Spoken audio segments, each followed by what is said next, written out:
there's two.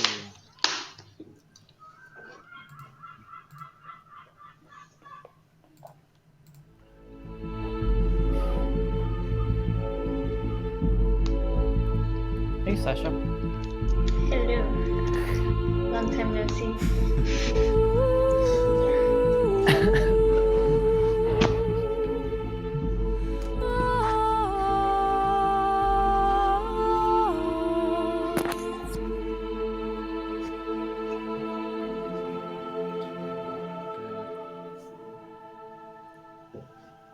Okay. We live? No. Go for it. So now I'm live. Let's check the audio. Make sure that the audio works, Cody, so that I can Checking. speak properly. Check the audio. Why do I always get the grumpy guy? It's just the way it is. So, how's the audio? I think we're good. We're good. Okay. Another TROM-Cast, this time about homelessness. And I was like, so Sophia sent me a link to a YouTube channel about homeless people. It's called, Invisible I can hear people. myself. Hey, Jen, Hey, Hey. Uh-oh. do you guys hear yourself? Yeah, it's Jen. Your speaker and mic are doing a loop. Oh. With some headphones? Maybe some headphones.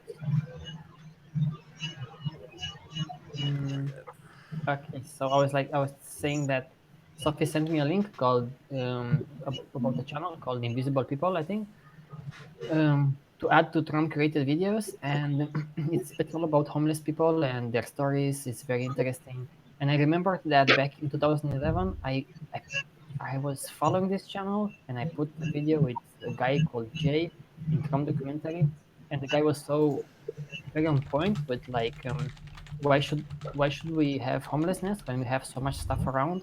Why should I go this place to get something and this place to get something to rely on people who give me stuff when we have so much stuff around? It was great to rediscover that channel, and maybe that inspired this Stormcast to talk about homelessness, because it's a huge issue. And even in the city where I live, you don't see homeless people, but you see, like I said before in another Stormcast, you see so many apartments that are empty, and it's such a shame because in other parts of the world there are, or not even far away from here, from the city where I live in Spain, there are so many homeless people, even though we have so much stuff around. So, guys, if you want to talk about keep up on the subject, I know you had some discussions on Riot. I didn't read all of them, so I'm curious to hear. I think your Jen said something about there's so many homeless people in US. I think so. If you can hear me, Jen. You did not hear me? I think she can. Her Of mic's course. muted right now. Come back to Jen. My headphones don't work for this computer, so I might Okay. have to. I think you are good now. Yeah, I think you're good. Wherever the volume's at. Yeah, we can hear. Sorry. So I was saying, Jen, I was saying that you had discussion on Trump discussions about the homelessness, and I think you mentioned something about lots of people being homeless in US because you're from US and you've seen. I didn't pay attention a lot of that discussion, and that's why I'm curious now to hear you. Yeah, I think globally homelessness is a huge problem. And I think it's like a misconception that because America is such a rich country that, you know, everybody here is automatically doing well. But sorry, is my computer still acting up? No, you're good.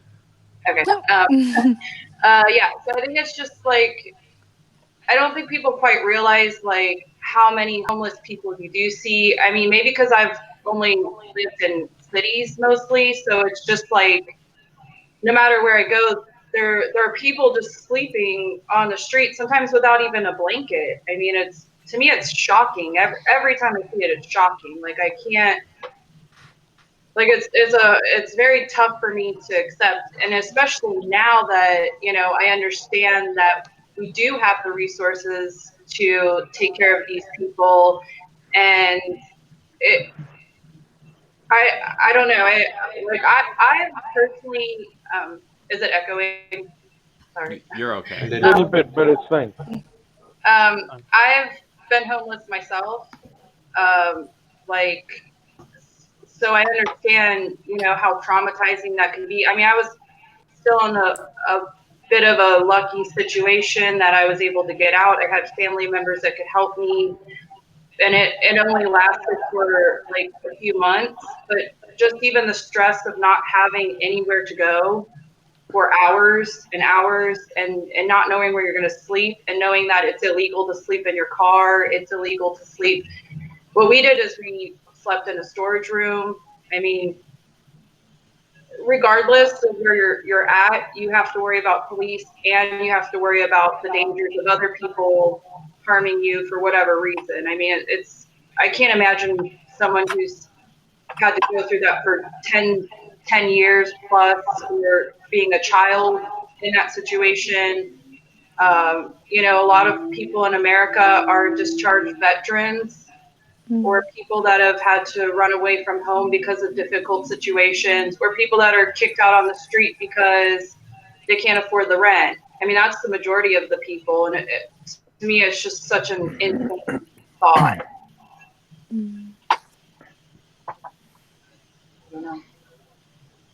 It affects also for example, kids may have nothing to say in this. Like, let's say parents, some people may blame the parents that they don't find a job or cannot manage their finances very well. But there are so many families who go into being homeless, and kids are going to be homeless.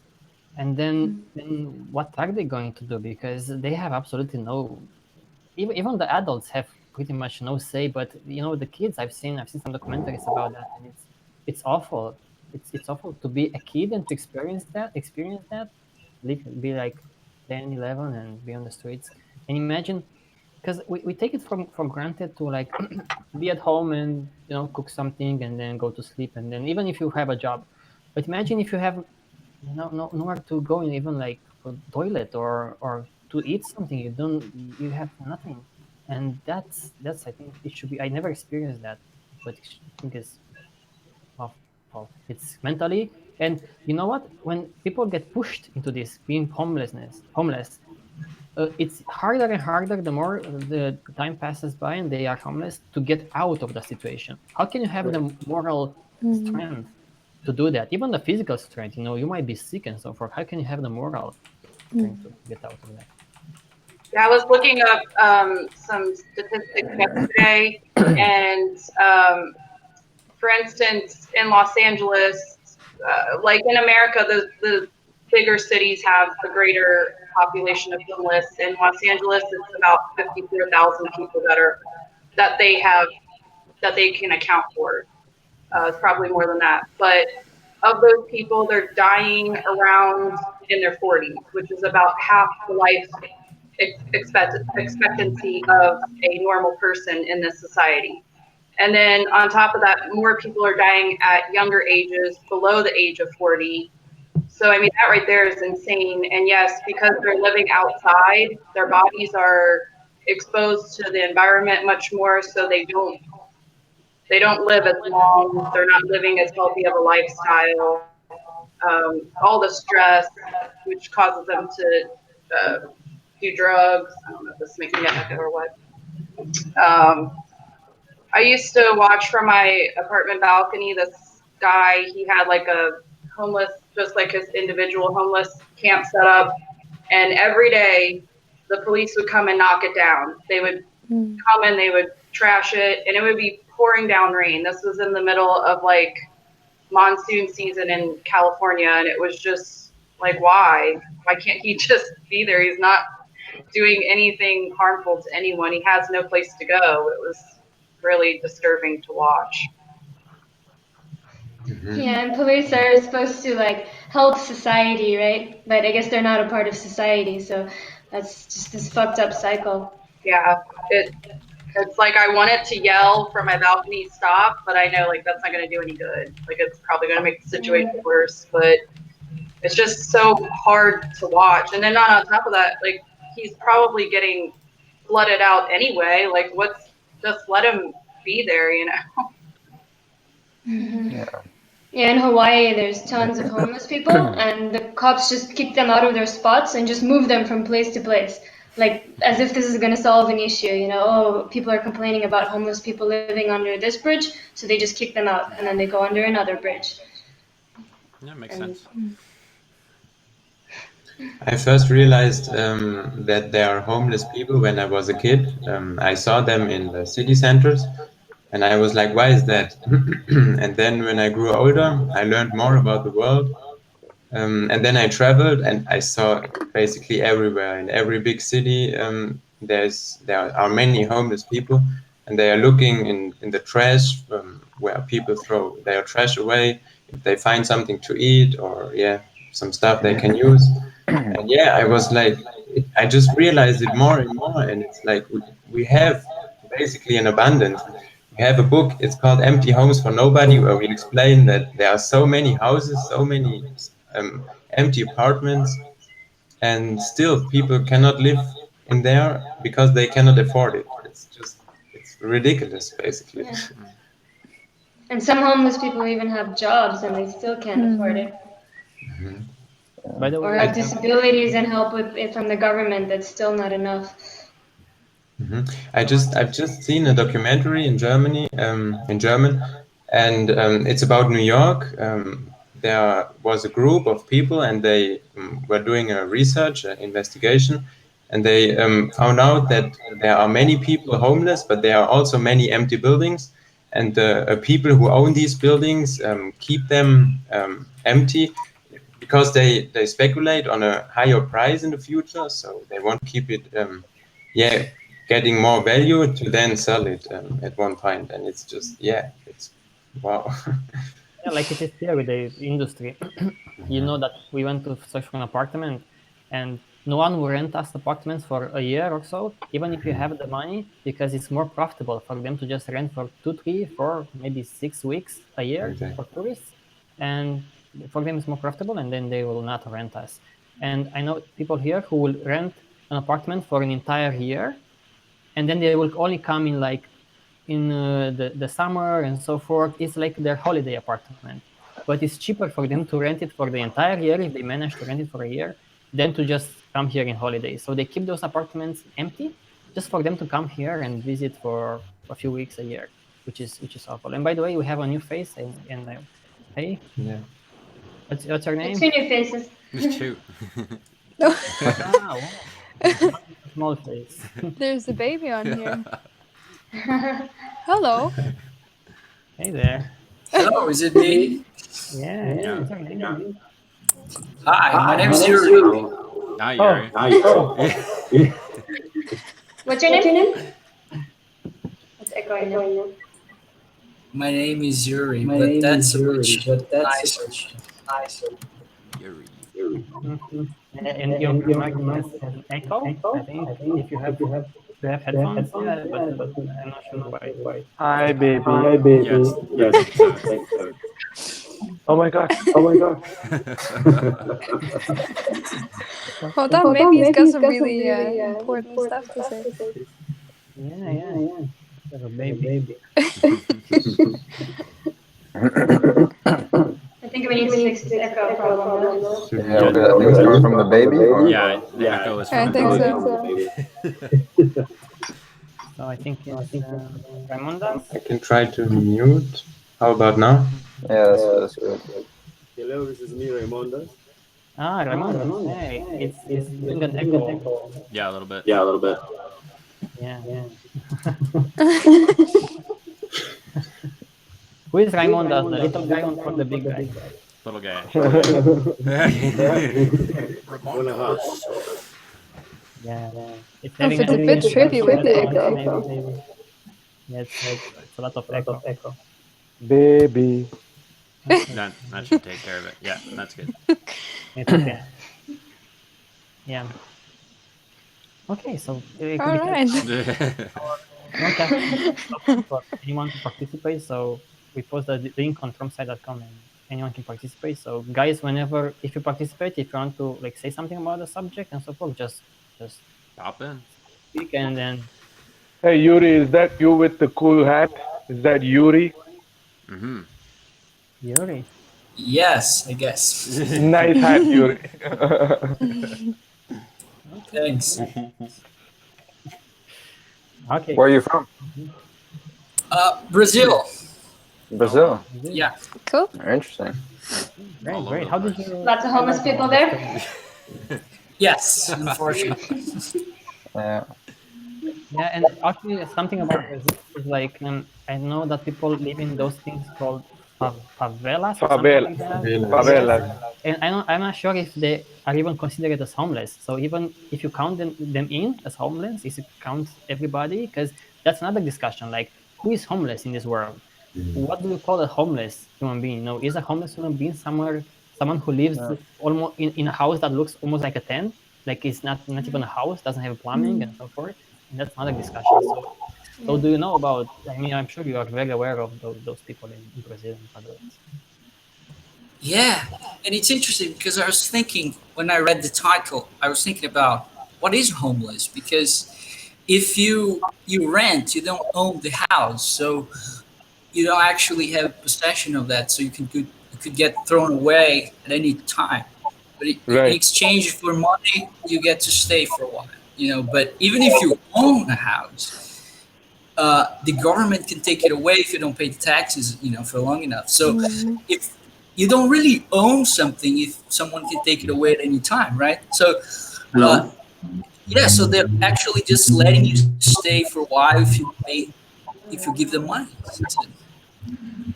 Yeah, good point. This is Dream a base. very good point, Mm-hmm. actually. It makes you question that concept of ownership. Do you really own something if somebody can take it away from you? If a condition is not met.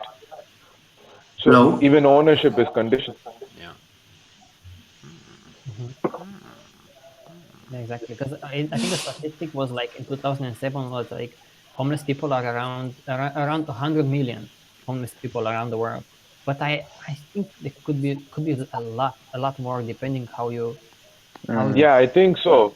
I think it's a lot more because from the Wikipedia article, it says that there are 20 million homeless people in India, and that's less than 1% of the population. And I think it's a similar case in Brazil, where you don't really see street homeless people because people usually find themselves in something like favelas. We have slums, right? Informal housing. The people make shelter with anything that they can, and this is organic. It's it's not really the best way that they can do it, but people being resourceful as human beings tend to be, they find anything and everything to put a roof over their heads. Is that a home? Yes. Yes.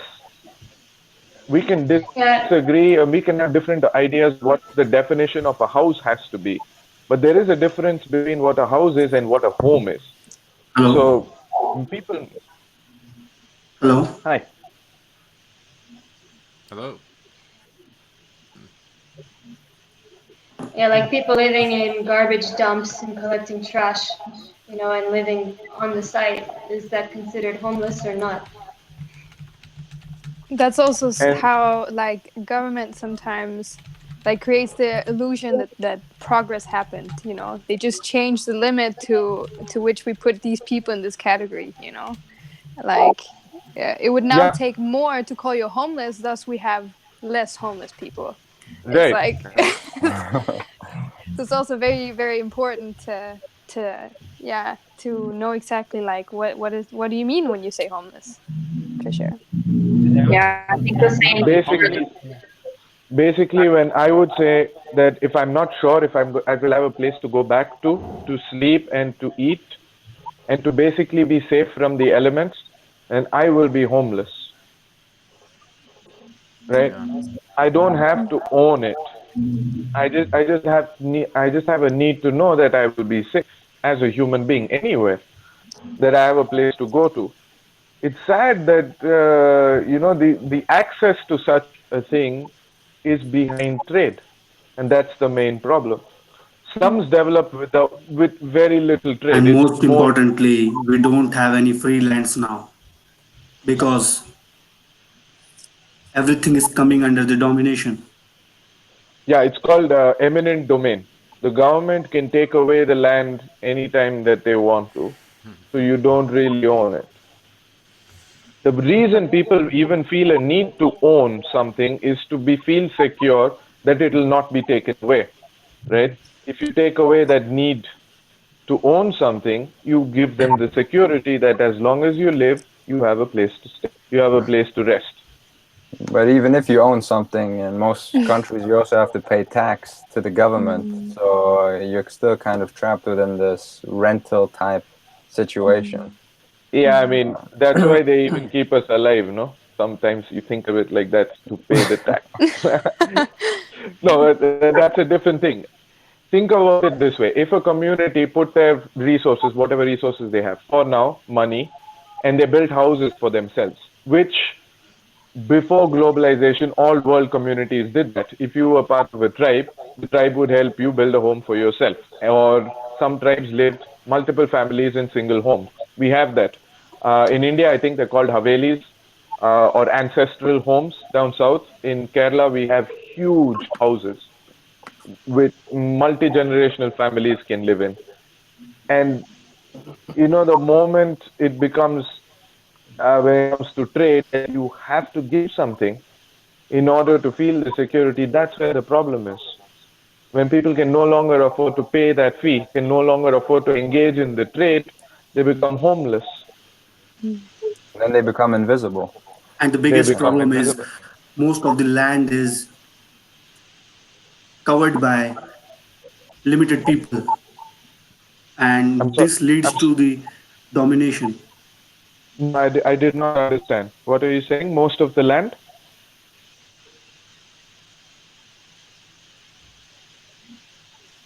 Can you say again?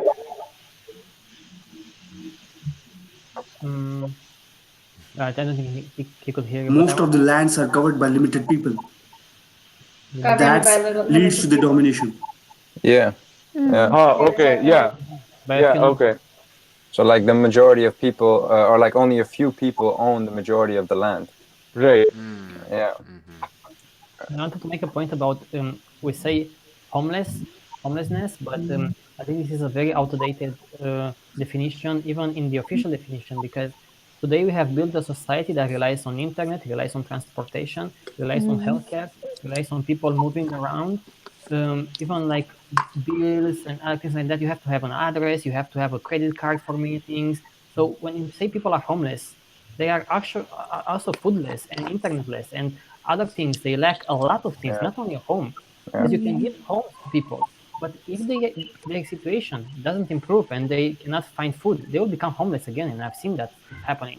It doesn't matter if you give them homes. It's not about homes. It's about giving them sustained support so that these people can sustain themselves, because you need lots of things in this world. Yet we call them homelessness. I would say just call them like people who cannot afford to live on this planet. I think it's Right. more correct. Yeah, it's basically like being an outcast of society. I mean, I would say any homeless people is just not able to live in this system, and that's why they're homeless. Because they they won't take it. And sometimes, like I know in the States, for example, people they have programs and they try to help these people, and people will try to help them, but a lot of them will just disregard it because they're so fed up with the system, they're so against the system, and yeah, just because it does not help them, it doesn't help every person. It's very Not minimal at all. the amount of help they do give. Like you go to Yeah, the food pantry, but they're gonna give you like just minimal amounts of food because that's all they can afford to give yeah, because there's only so much to go around. And yeah, Tio's correct. There are people that technically do have shelter and a place to go, but then they don't have, like, all their money goes to rent, even though they're working two jobs. Then they don't have money for food or other resources that are vital for survival. Medical assistance. It's just so crazy. And I've also seen yeah. people that are homeless and they are given support, maybe a bit more support, but because of the situation was so fucked up and still is, they are going to spend those money on drugs. And people say, well, why do you spend those money on drugs and on booze, on drinks, on alcohol? Because they come up from a fucked up situation. Of course, it's very difficult. It's not like it's you. People try to think from their own perspective sometimes and be like, I wouldn't spend money on alcohol if I were this human being. But this human being has been through a lot of shit. I don't think it's a great experience to live in the streets and feel humiliated, because I think this experience of being homeless, I think it kicks you in the butt really, really, really hard, because I think you will feel like you're not a human being. You are something below that. When you see Yeah, I people mean, probably crossing by, and you are something else in this society. This is the experience itself. I think is so traumatizing. Yeah. Yeah, Yeah. and they need the escape, you know. yep. And in cold countries, you need a bottle of something to just to keep you warm. You know, I've seen plenty of homeless people in Russia and Mongolia, and it's a sad situation. But There's I one mean, just guy who hangs mhm. out around where I work, which in that area 10 years ago, nobody wanted to be in that area. It was so poor, and there were riots there that were very dangerous, and so nobody went there. But now they've gentrified it and turned it into where all the rich people are, and they kicked all the poor people out. But a lot of them still have nowhere to go, and they come down and they beg for money. There's one guy, he literally will take his head and he bangs it against the window as hard as he can, like every day, because he's trying to get attention. And he's just in such distress from this whole situation of being in a wheelchair and being homeless, and people just, spit on him and they yell at him and they tell him to get away, don't come in here, you can't use our bathroom, you can't have. I think by law they have to give him a cup of water, but nobody will help him, and it's very disturbing for me. Like, I can't imagine being that much stress that you're causing yourself that much physical harm just to get somebody's attention, and all people do is just still, that guy is so awful, like, get him away. It's disturbing. And it's so backwards, because it's like people are saying like, oh, pull yourself up by the bootstraps and whatever, but it's like it's this like vicious like negative cycle of like you think you're worth nothing. Like I've seen some of these invisible people videos, these interviews with these homeless people, and they really do believe that they are nothing. And many of them, kill themselves, and everyone is like on drugs or something to just get by. I know that many of them have dogs, and they actually treat them better than they do themselves, because they are so hungry for like something social, for something to just see that they're there. Yeah, and it's With also all another this, very the uh, next key issue is highly monetization of medical industry. Sure, because even the middle-aged class in, for example, US probably doesn't afford the proper healthcare. So what about those people who are on the streets? It becomes an entirely new challenge, because if you don't go, it's like at the dentist. If you don't go now and you have a problem, and you go later on, you'll have even more of a problem, and it will be even more expensive, even in terms of resources of the intervention. Same happens for healthcare and people's health. If they don't have access now to go to the hospital and take care of themselves, they will. But there are also problem of, even in terms of money, homelessness is a problem for every city, and they cost them money. And what is interesting is that if those homeless people will do something bad, say break into a store or something, they will be considered now a new kind of human being. They are like criminals, and these criminals are taken to a home, and they will have some food.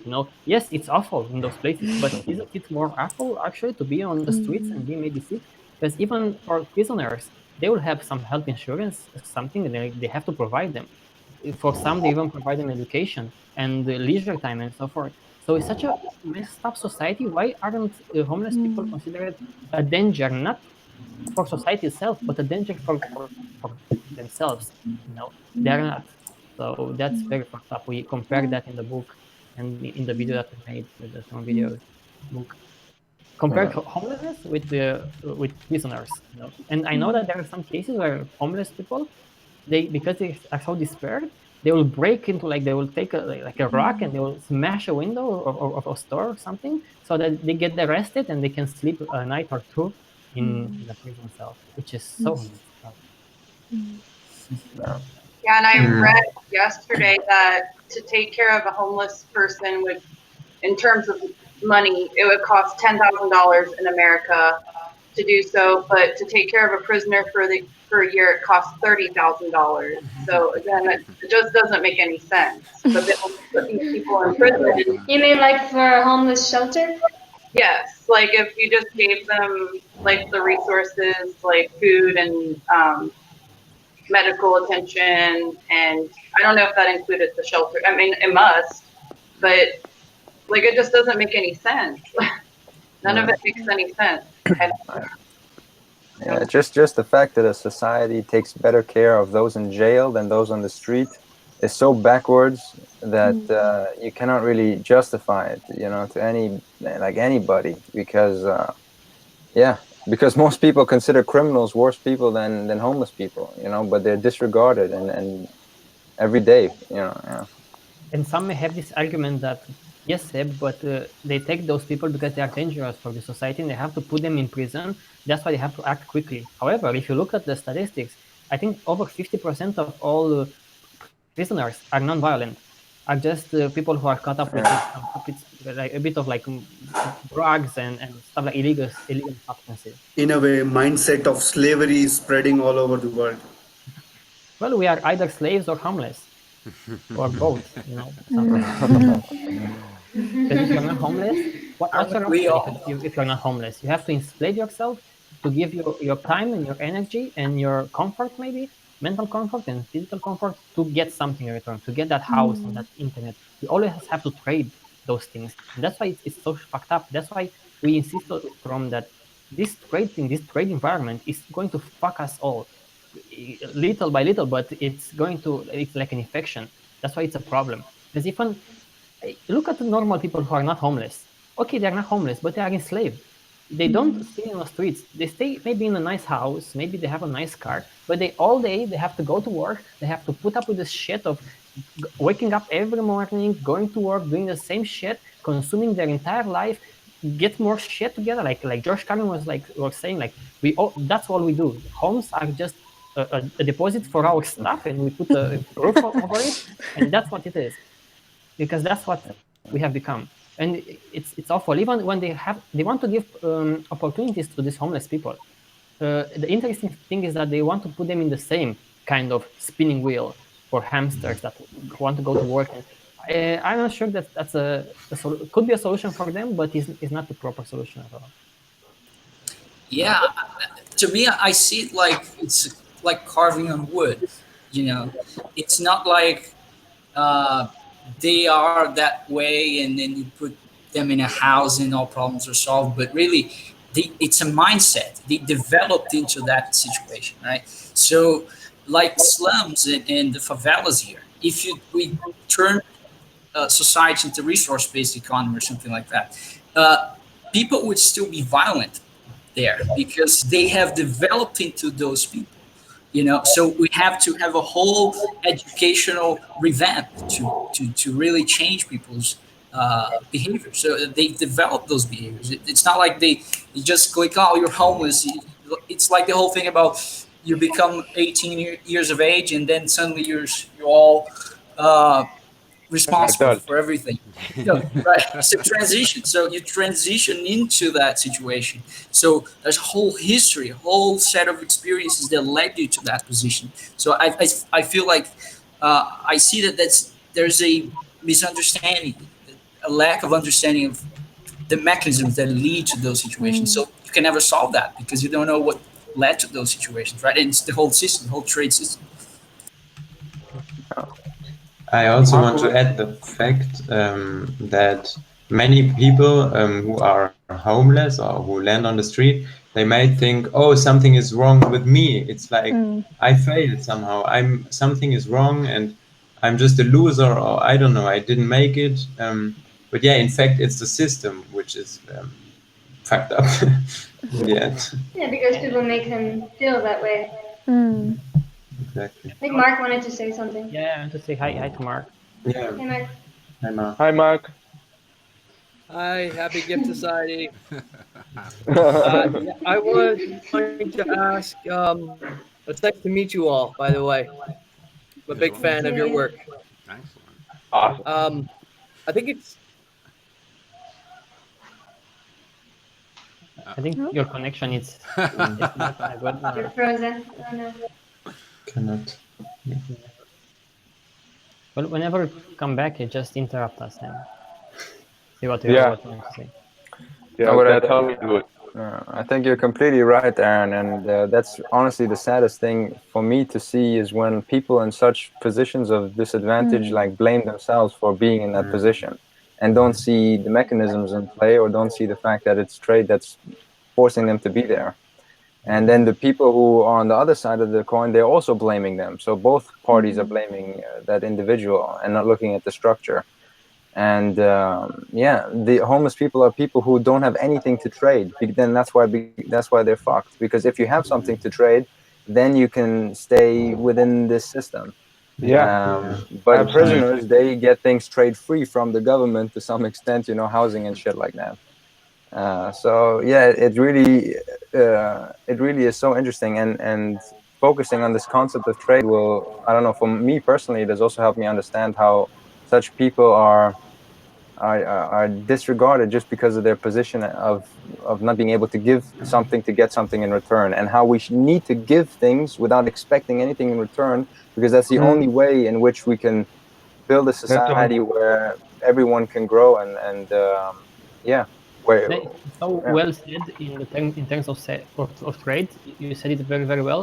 These people don't have a place in this trade-based society because they cannot trade anything. They don't have possessions. They don't have a job. They don't have, and we are so mentally fucked up in the society that we think that if someone cannot trade anything, then it doesn't matter if you have so much stuff and there is no place for you. It doesn't matter if you have so much shit.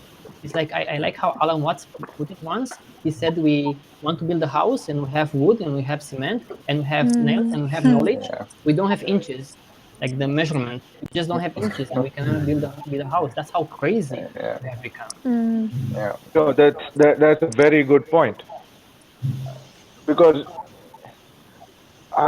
despite having all the resources, Next, the problem with how we do things now is that the trade system evolved in an environment where scientific inquiry wasn't available to guide the distribution of resources, right? People who wanted to exchange, they didn't really look into measuring how much water, how much sun, they didn't really do that. Now we have that technology. There is no more sense in carrying on with the older system where we leave resource allocation to people, basically.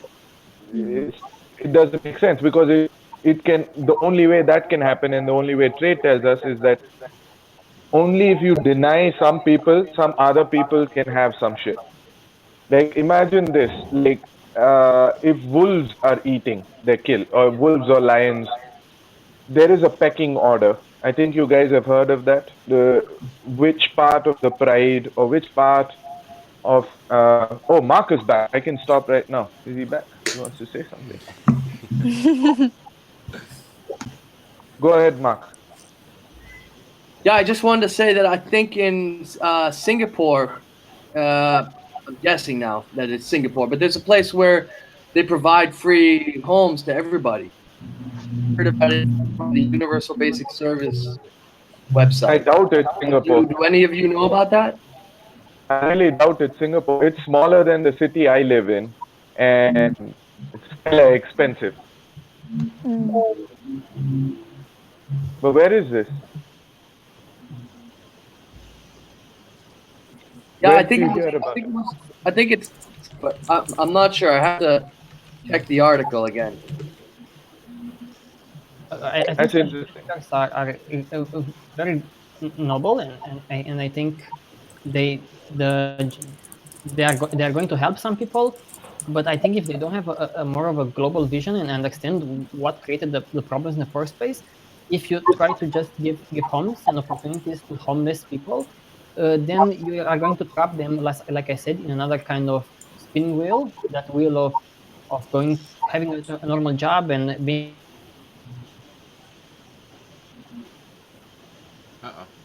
Oh, now to you. Oh, Looks like he fell off. on the Chosen bus, one. man.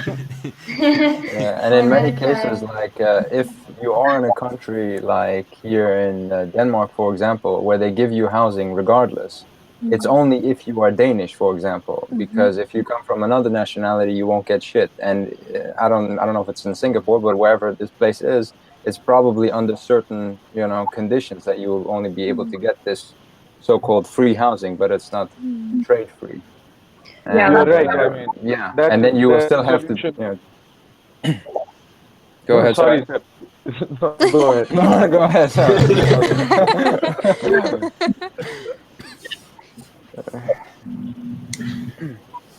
So none of you can speak now. Or what?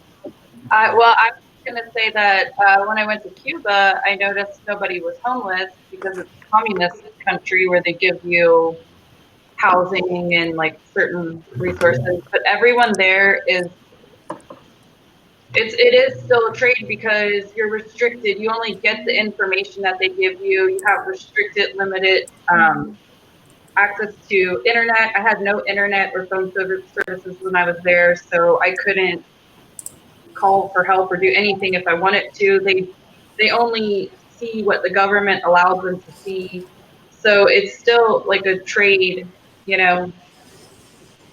Yeah, And like in the Soviet Union, everybody got a house, but in order to get a house, you had to participate in the system. You had to have a job. If you don't have a job, you went to jail. So you wouldn't be homeless.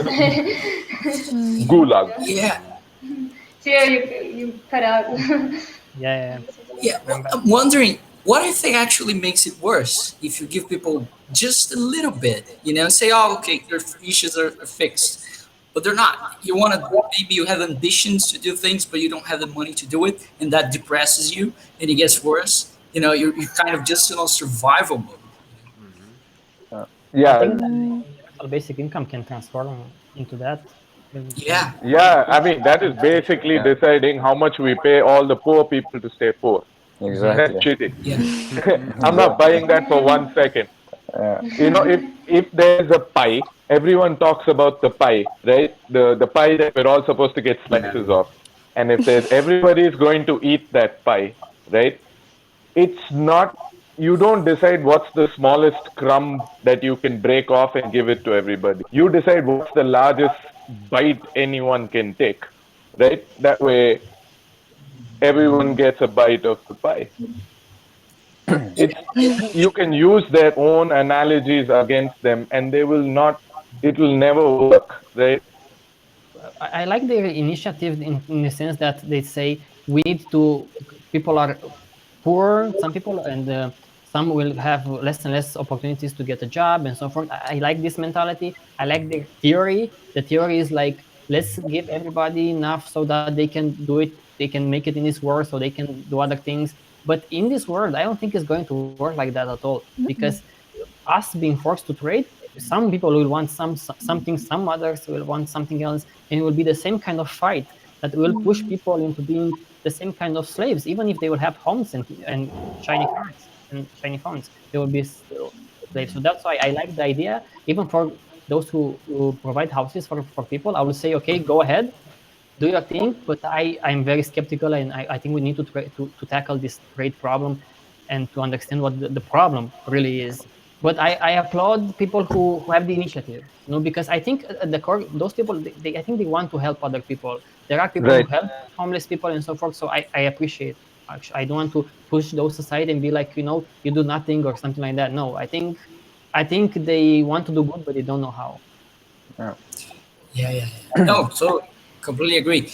But also there is a populational data that I'm thinking now that the higher the contrast between the rich and the poor, the higher the number of violent acts as well. Right? Right. So violence. So yeah, and so because yeah, I mean, if you're poor, you have very little.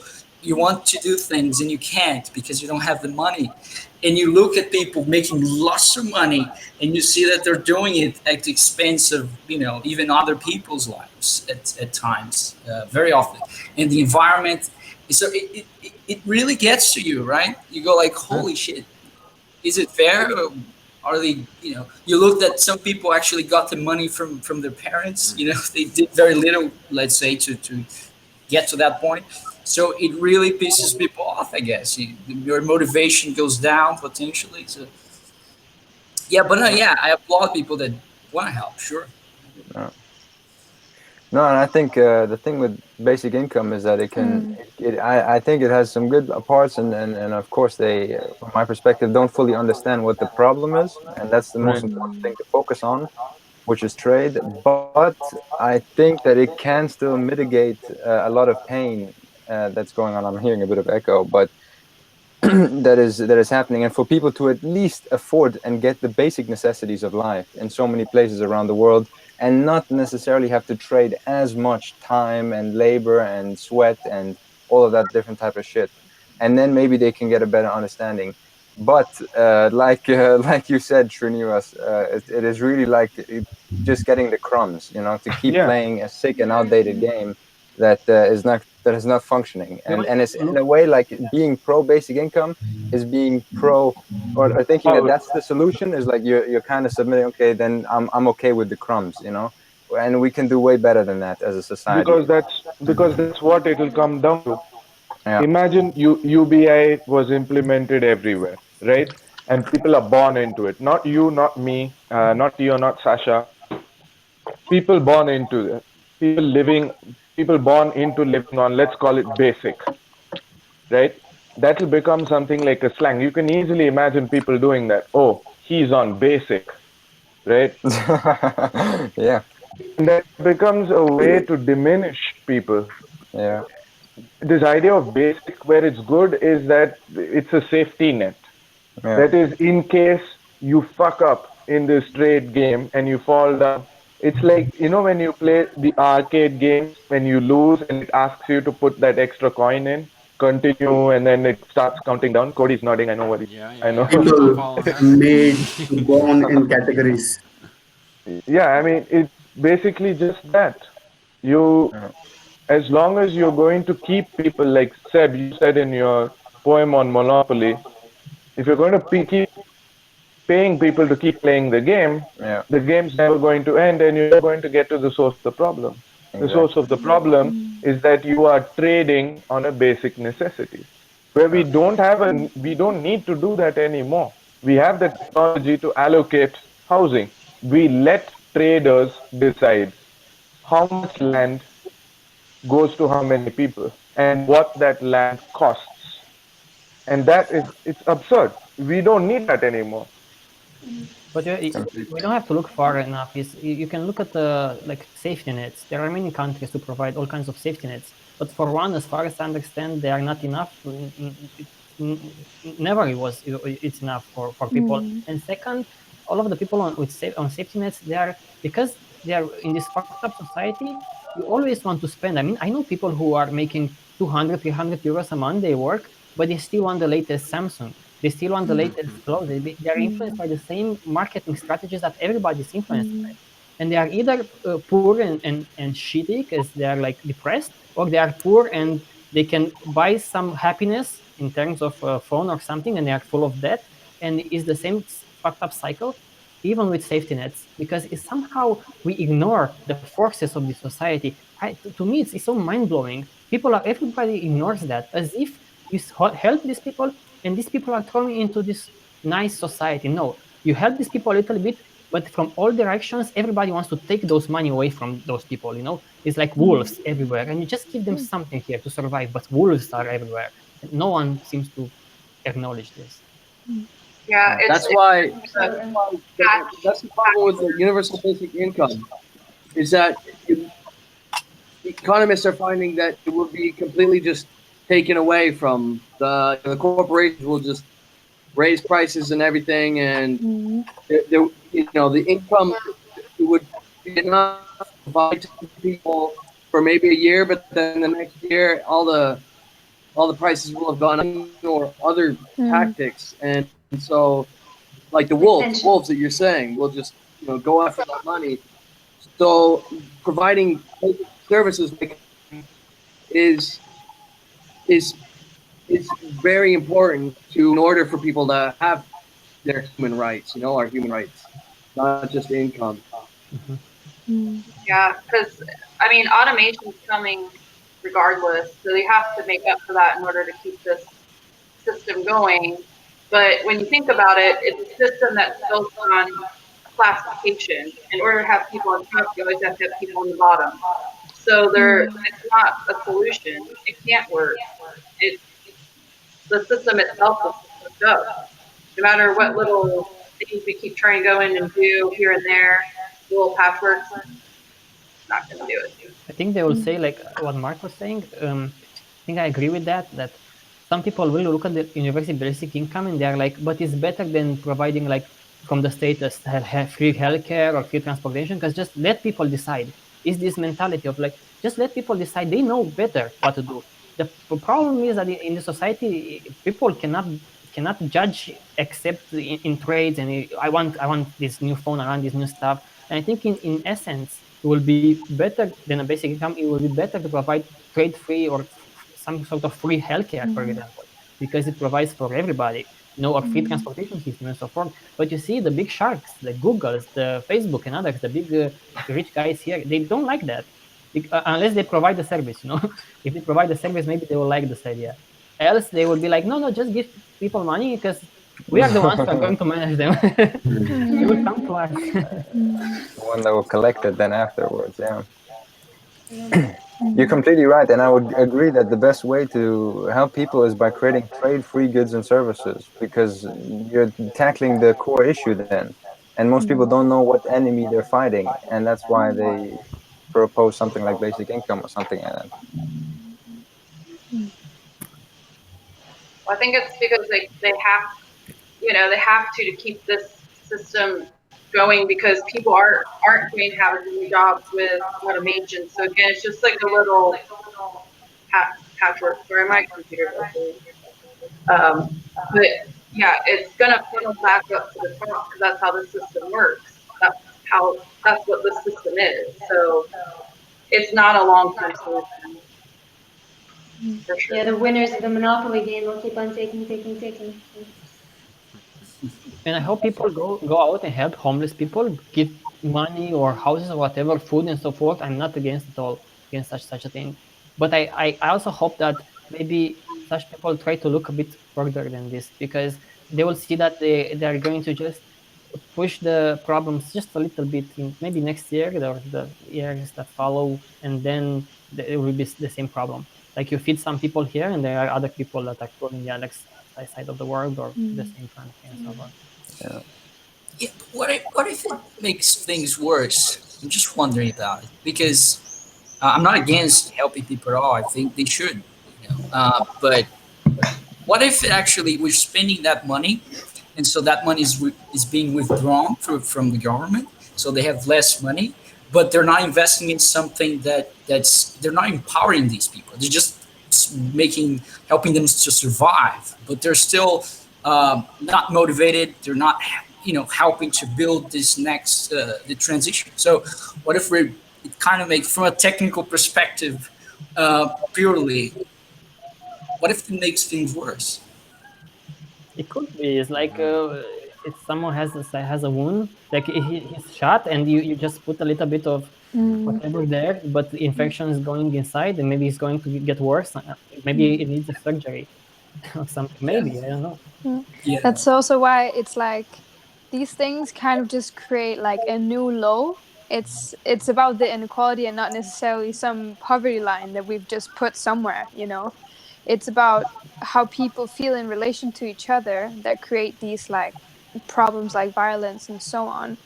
I know also because I live in Denmark, so I know that people have social security nets here and everything. But even though people have the basic necessities for life, it's like people still look down upon the lowest. It doesn't really matter where it is. Like the attitude towards people is the same. And like Tio said, it's like the more you are in that situation, the more you need to as well compensate with drugs or alcohol or buying a bunch of stuff to show that no, you're not in that low. And so yeah, it's not that it's not really helping because the system is the same and the relations between people is the same. I think stuff and shopping is the drug of those who can afford a home. I think that's their drug. It's the same way they feel low and they want a new phone and they want to see the latest movie and to go to a trip holiday when they have just a bit of time from their slaving job. That's their drug. And I think because this drug is always meant to cover something, it's just they will cover a bit of the sufferings, If but you see Venezuela now, they have home, but their situation is homeless only. and I want to say that and the suffering it's going to be pushed, it's going to remain there, like in the case of homeless people. So in that sense, we suffer from the same kind of disease, only that the homeless people are going to get a lot worse. Their lives will be like at least physically and mentally as well. It will be extremely difficult. And I know because Dima was saying, I was talking to Dima, and Dima he used to play the guitar in the bass in London streets to make a buck at one point. And he said that one time he was so humiliated, felt so humiliated when someone was throwing coins at him, and he felt like nobody there, and he felt so down, and for some time. And I imagine how those people who are homeless, okay, they were not homeless, but how those feel when people go past them and maybe they throw like a coin like that, or just an attitude towards them. It's and I know people who are very pissed off with homeless people, like he's homeless, but so what, why doesn't he search for a job or Don't get a something? You should job. work. Yes. Yeah. Very Yeah, the sad. mentality in this part of the world is they choose to be homeless. They actually want to be homeless. They do it on purpose because they're scheming the system. I just don't know what to say about it. Yeah, actually, Sick works. I've met a guy and he was living on the street and he was doing that because he wanted to, because he loved the freedom to live on the street. I think he did some music to keep him alive. Yeah, and that's how he survived. Yeah, he Different didn't rules. want to go into that society. The hamster wheel. Yeah. Yeah, it's just different rules, right? It's a different little system there, ecosystem that he preferred because he couldn't withstand the other system. But some people Yeah. prefer that system, Yeah. this slaving system, than that system, not having house, food, guaranteed, things like that. Yeah. Or And maybe He's some refusing can't. to play the game. Yeah, go ahead.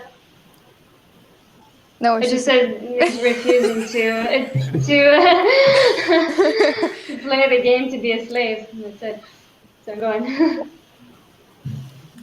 Can you say it It's okay, again? go on. I was talking over it. I'm sorry. No, I was just saying that he's just refusing to play the game to be a Yeah. slave, and He that's was what I think all homeless people are. They're just fuck that. I don't want to be a part of the system. I don't want to play this fucking game. Yeah, he was actually a really smart guy from my impressions, and he Yeah. knew about so many things, and he also kind of got the trade system. But this is Yeah. like a super rare story. It's like Yeah, of most course, people are of course. there not Yeah. voluntarily and not like they're all Definitely. there by accident mostly. I watched a lot of these different interviews, these different like life stories of why they ended up there, and it's all some kind of like accident, and it could really happen to anyone. Like there was a lady, she was in a some kind of bus accident like on her way to work one day, and then she got caught up in this whole legal thing, and then suddenly she didn't have money and ended up on the street. Or some guy that like that had his wife walk out with his kids with his best friend and all the money, and then suddenly he didn't have anywhere to go. Like it could really happen to anyone at any time. Yeah, and I gotta A go. medical disability. Yeah. I was just gonna say one last thing, that the homeless people are not separate from the system. They're still locked in the system. They're still in this game. They're just on the losing end of the game. They're still in. You cannot separate yourself from the system at all. As much as I would love to just get out of the system, there's no way. They just are in the worst part of of the system. They're just Yeah, it's like you can't go anywhere on Earth without participating in. I mean, the only place I knew of, I think I told you guys before, was like in the jungles in an island, Kauai, where there were a bunch of people just living in the jungle, just refused to participate in the system anymore, and they just ate just fruit and vegetables. And even then, like they were raided and got kicked out of this area because it's a national park, and all land is owned by somebody. So yeah. Like you have to participate in one way or another, whether you're winning or losing. Yeah. I also wanted to add. Okay, Jen. Oh, I'm gonna go. Yeah. Bye. Right. I was gonna add to what Jen was also actually saying, though, about the choice, because that all our problems are interrelated, and nobody chooses to be homeless, nobody chooses to have a job, nobody chooses to go to war, nobody chooses to, any of this shit you have to trade for. And we need to understand that there's a much bigger picture to all of this, and we need to learn that war is related to homelessness. Homelessness is related to politics and related to money and the banking system, and everything is to do with just this one word actually called trading. And yeah, and then we can understand that our issues are actually global and all interconnected. In my opinion, people are missing the basic point of life.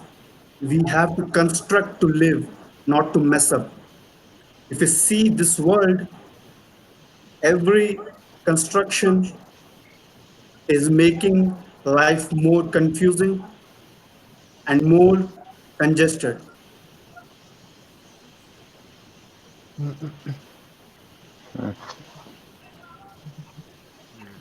Cody. Mm-hmm. How are you?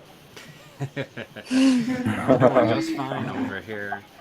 I didn't hear from Many you. homeless people in London. There is There are homeless homeless people people in Canada. There is The no Canadian London, not the other Cold London. and Yeah. Yeah. No. It's perfect over here. It's wonderful. No, but I mean, it's a whole level it's of just homelessness different. It's in different. cold places. No, Yeah. but honestly, do you see homeless people in Canada? Yeah. Pretty much, you head downtown and you'll see them in like the parks or yeah, just downtown being downtown people. But there's even there's that stigma attached to them. Even is that there's another downtown crazy guy and whatever. Downtown people. Yeah, downtown people is like kind of how they're known. But yeah, it's just I guess like even with UBI and stuff, homelessness is like such a for people nowadays, it's such a close step. You're like one step away from it. There's no real padding. Sure, they have like some of the social security nets and stuff here, like welfare and stuff like this, but it's like you can't get that if you don't have like an address. It's, or like things. Yeah, I was like, gonna say that before. It's Healthcare, like everything. You have to have an address. yeah, you're Anything. kind of dependent Phone. on this kind of weird so you can like fall through the cracks. A lot of these like homeless people, you hear them like falling through the cracks, and it's like they're in this unique situation. It's like there was just nothing in place for that person, and they lost their chance essentially, and then to crawl your way back out, almost an impossibility. But yeah, like you're so close. Like if minimum wage we got up to $15 an hour now. That's maybe if you're doing like 40-hour work weeks, maybe you take home under $2,000 a month. Like and like the rent prices here, I don't know, and to get like a one bedroom, like you're looking at like $600-700. So almost half your money is going like just to have a place to have your stuff and yourself. Um, just there's no room to get ahead to have uh, that comfortability or like that you could have a time between jobs or that you could like pursue something like that's what they're saying universal basic income will allow you to do is like oh you have this extra money now you don't have to be worried you can take that chance that you always wanted to or whatever to the tune of maybe $1,000 but it's people are moving back in like millennials moving back in with their parents at record numbers and like there's no money here like with inflation going up and just the insane amount of trades you have to That's engage one. in. That's one thing that I didn't understand about UBI. People who say that they're sure that prices won't go up that fast or that much. I'm not sure what is going to stop. Because even here, for example, rents will, even the influence of Airbnb is raising the rents, the monthly rents, or the go in Barcelona or here, and you have very difficulties finding something to rent, and it will become more expensive because they are more available to Airbnb. So if people who have like €1,000 or something a month, what will stop people from like private owners from putting their apartments or on Airbnb and be like, oh, we raise the price by 100 or 200 a month, and in this way they are like vampires and they will suck those money in the same way that they suck the money today. That's why I don't see. Yeah, what would stop the inflation? Yeah. Inflation, or it's literally you just UBI comes into act. It's like literally people have like on par $1,000 more a month to spend essentially. So yeah. Yeah. Yeah, just buy more shit, guys. Yeah, Buy there you more, go. buy more. Yeah, that's how it is here in Denmark because Yeah. everyone has maybe like a bit of economic security. Like people are giving out loans for everything without interest. Like if you need a phone or a TV or a cloth or whatever, you just get it and you pay per month for the next couple of years. So people are just consuming more and more shit even though they can't afford it because they're saying fuck it, they will get it within the next couple of years back anyway. That's a Yeah, and perfect if example. oh, Perfect yeah. example with that because it's like a big UBI for people who can afford stuff, but you can Yeah. afford a little bit more. Yeah. Yeah, it's like if people's basic necessities are taken care of, it's just I know at least here it's like the how can you say like what people base their judgment on, like of other people in terms of whether they're doing good or not, is just being more and more shallow. So it's not if they have a place to live, then it's what they're wearing, or if they say the right words, or how often they go shopping, or how often they go to a cafe. So it just gets more and more ridiculous, and just more and more shallow if the necessities are taken care of.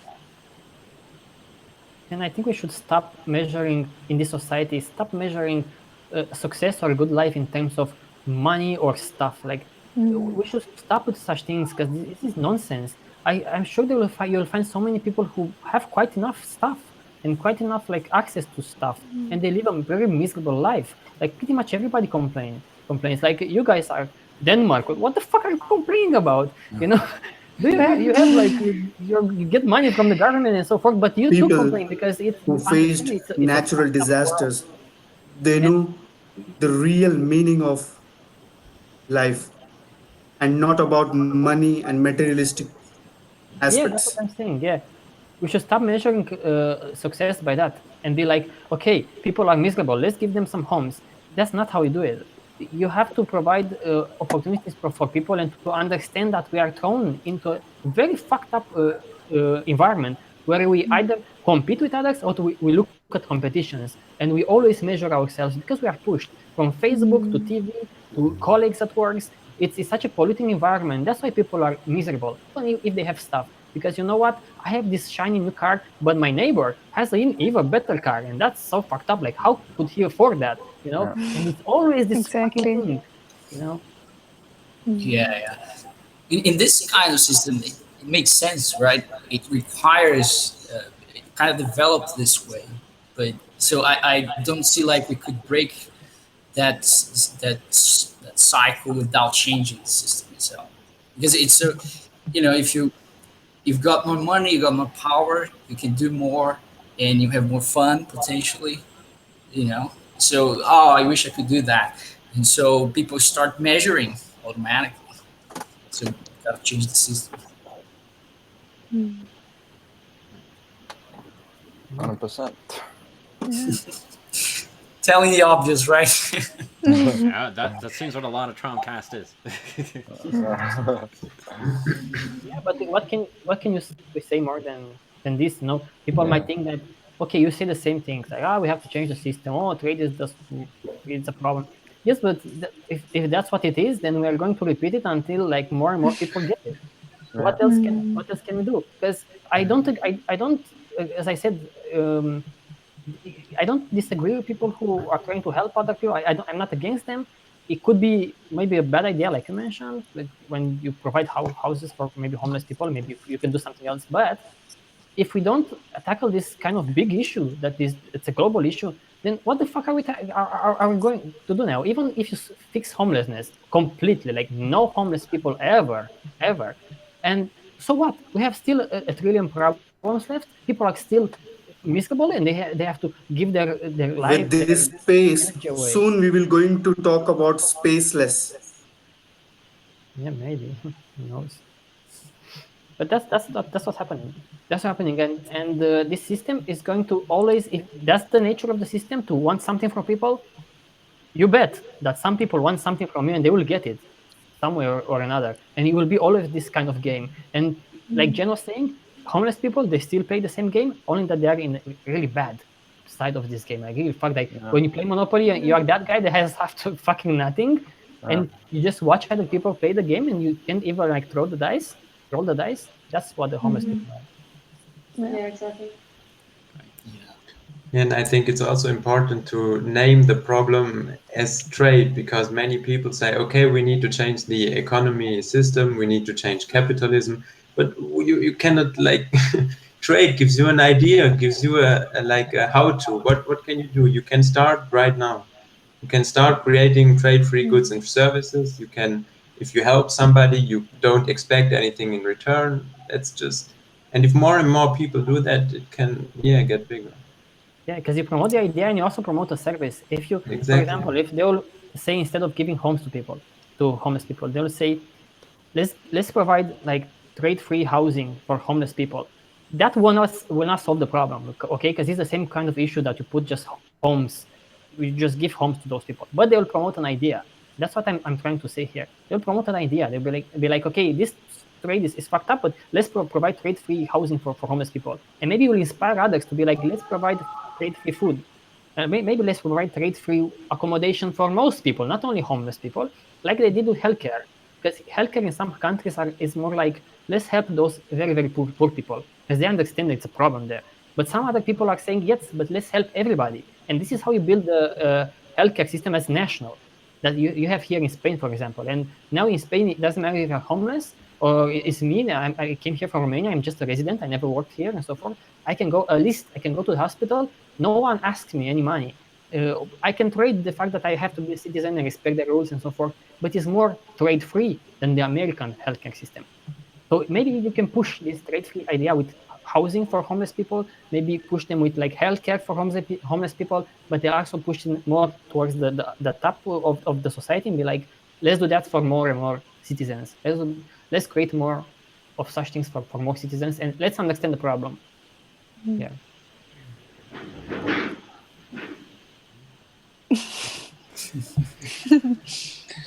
Shops are closing now. Yeah, we live in downstairs. There is a shop, and now the program is over. The schedule is over for. I will call them slaves, but when I call people slaves, I don't want to be mean towards them. Okay, I'm a slave too to this system. I'm just saying what is obvious here. Because if you have no other choice but just work, then you are a fucking slave to the society. Can you not work? I don't think so. You become homeless, and then you are fucked. And slave is like to call these people slaves are actually it's actually an empathetic thing because you're actually acknowledging the problems that they're in. Yeah. It's not like I call them morons. Oh, you are such a loser for having a job. You are slave, meaning you are someone is forcing you in that situation, like something. Yeah. You're born into the system, right? I remember reading about slavery here in Brazil, and some slaves actually didn't want a revolution. They liked being the slaves because not being slave, but they felt comfortable. No, I'm fine. I have food. I have a little bit of food. I have kind of a secure position. And some of them actually helped maintain the slavery. So, yeah, they're all immersed in The the same as people today. yeah. Yeah. Oh, I have enough food. I can buy these shiny objects, this new phone. I'm not a slave. Yeah. At many regions, people are categorized and it leads to lack of jobs too. What do you mean?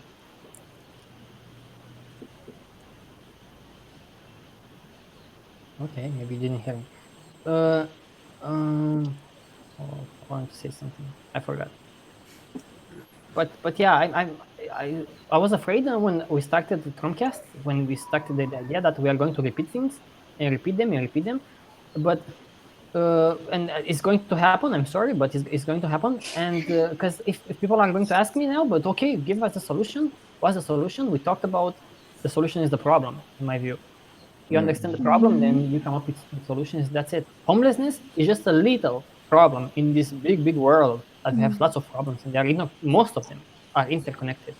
So I still feel sorry for homeless people, and I'll give them money if I ever see a homeless human being, because I feel really bad. I feel like sometimes, many times in many countries or tribes, we treat other animals even better than humans. Some people will say, okay, so what?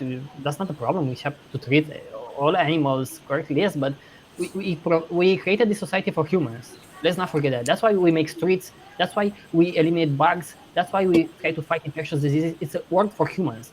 So if we don't fucking take care of every human being, then at least, I don't know, let those human beings do something else, because you give me no opportunity, no chance. If I'm born in this world, I either play by the rules, or then no one will let me just be a part of this society. Okay, so people should think about this, because when new people are born, new human beings are born in this world, they have no other chance but play the Monopoly game, and that's very cruel.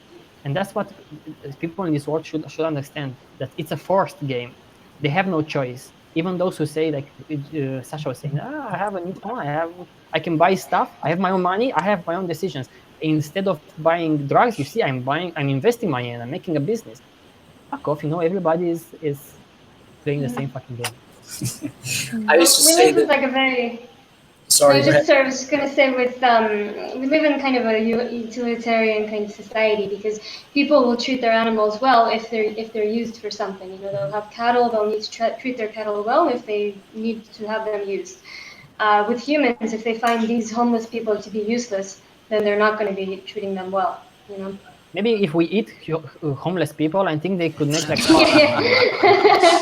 Could wash them and stuff. Yeah.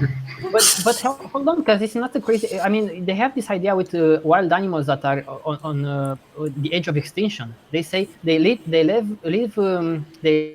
rich people hunt them for money. It's an organized hunting season, and because of the money that those people provide, those rich people, they can take the money and invest into protecting those animals. Okay, then and people say that's okay, and I'm saying, okay, so if you think that that's okay, do the same with human beings. Just let some rich fucks shut some homeless people or rape them or whatever they want to do with them. I mean, like 1% of them, and the money that they give for such activities, build homes and so forth, of course it's a fucked up mentality. Okay, Welcome to the game. It's like what Jack I used to think with say. the hunting thing, it's because otherwise they'd be poached.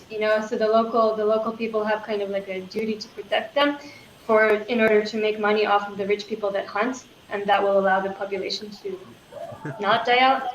That's his Brilliant biggest comparison. argument. Well, but the homeless people are also dying on the streets, so so it's also like the animals. They're also getting poached if they're not getting shot, but like they're dying no matter. Yeah. this is becoming darker and darker. Yeah. We went from feeling sorry to let's eat the homeless people. We're trying to problem solve here. Come on. I mean, that's how. By But market actually, logic. I have another idea. That this is not going to sound very crazy, but I think in this world, people are so fucked up. They could solve homelessness by declaring tents as homes, and whoever live in a tent is not Exactly. homeless. And this is how they reduce the homelessness in our society. That's how they do it. Like China, I think they were like building lots and lots of apartments so that they can show on paper how many apartments you have and how compared to the population. And on paper, it means that the GDP is higher. The value. But no one lives in those No one apartments. lives in them. There are like over 60 million at one point when I was looking at it. Over 64 million of empty apartments. 64 fucking million. Even the population of Spain is like 55. Like, what the fuck are they doing? Yeah. Yeah, they That's have how they like do some poverty. empty cities. That's how Yeah. they reduce poverty. Instead of they say now that it's $1.9 a day poverty, the poverty line, and somehow it was reduced dramatically from the past years because maybe they tweaked the numbers a little bit. I think they could do the same with homelessness. I'm not sure they could try some things like that. And by the way, I remember now from the book Exactly. those inhumane things that they put like spikes for where homeless people were sleeping. They were putting spikes so that homeless people could not sleep there. I mean, that's a fucking solution. That's how you treat Yeah. homeless people. That's But And you know, sometimes they also give them bus tickets. Sorry, to send them from one city to the next. So in yeah, in many the States places they in do it to America, Hawaii. yeah, they just give them free bus tickets. Uh-huh. So they leave their city and then go to another city. Yeah. So they're like hidden away a bit more, Yeah. like the place where they need tourists to spend money and stuff. We can't have them there. Yeah. You know, to me, it makes absolute sense from this society's perspective, right? So I don't get very mad about these things in the sense that, oh, it doesn't make sense to me. Why do they do that? Because it absolutely makes sense. You know, if you do the calculations, okay, tourism brings more money than, spending with these folks or letting them stay there. We're losing money. So from this perspective, it makes sense. It makes sense to do all these terrible things. Even the agricultural ecosystem. They spend a lot of money lobbying and promoting some products that are linked to so many diseases and fruits and vegetables which are linked to higher health outcomes, better health outcomes. And even some studies that show that diet, may be the biggest, fruits actually in particular, the biggest indicator of decreased lifespan. Very little money spent on those things because, and it makes sense from the, like in the US I'm talking about. In the US, they spend so much money support these industries because it brings a lot of money and it helps their economy. So they can fight wars. They can do all these terrible things they want to do. So it makes absolute sense to me. And then it comes back to, okay, got to change the system. Of course, in the end, it's all about profit. I mean, if I would earn a lot of money, like a few millions, or I don't know, I would invest it in a safe investment. And what's that? It's housing. It's like, and rent them like villas or I don't know, just apartments. And yeah, that's what I would do. Basically, yeah, it's just the rule of the game. I feel like I have to become like sarcastically truthful about this work and be like, of course, it's correct to have homeless people. That's how the world works. Of course, I applaud these decisions because some people make money out of these poor fucks. Take their homes away. Why don't they pay? They have to, be like. I feel like I want to be like just like sarcastic about this work because it's so fucked up that I don't think you can say much. And there, I agree with you. These are correct decisions in this society. They are Yeah. normal decisions. They are logical decisions. Yeah. Yeah, just like the like building all the many buildings to drive the GDP up, even though they're all empty. It's also showing that it's all about numbers. It's not about people. It's about a number we just made up. They played the game very well, I think. Same in Brazil, we have they say they've raised poverty line, and that they've raised lots of people above the poverty line, I should say, and they've put a lot of people, kids in schools. But actually, if you look, uh, it's on numbers, on paper. The quality is pretty low, and they've solved like registrations, but as soon as they get registered, the attendance is really low, and it's really hard. They don't build roads and the transportation system to get the kids to these places, to these schools. So it's really on paper. Yeah, that's also why I started out by saying this thing about like it's also a lot about how you define homelessness or how do you define poverty and by which measure you measure things, because you can just change that measure and then suddenly the numbers are different. I also saw an article once that analyzed this thing that that maybe even though that UN had like managed to like get less, like a lot of people out of poverty, like right above, like a tiny fraction above the poverty line, it was booming, like right above. And it's like, yeah, all right, then it's not 1.9, then maybe it's 2, but it's still pretty damn low, you know, and it's pretty miserable still. It's not like you've solved the problem just because the numbers are right, you know. Yeah, what is the difference between a person living with, $2 a day versus 194? Yeah, exactly. In a global society, you know, because what I've noticed is that for example, take supermarket chains. They, so some here in Europe, they are big, like Lidl or something. They come to other poorer tribes, like Romania, for example, where I'm from, and they make the same supermarkets, and they kind of have the same prices, you know.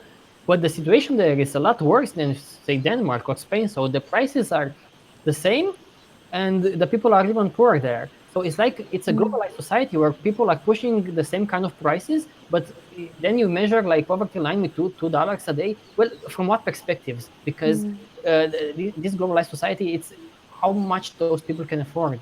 Even if you measure them from wherever they live, situations will change very, very quickly in today's society. That was my point. It will change even in like very poor countries in Africa, for example. Yeah.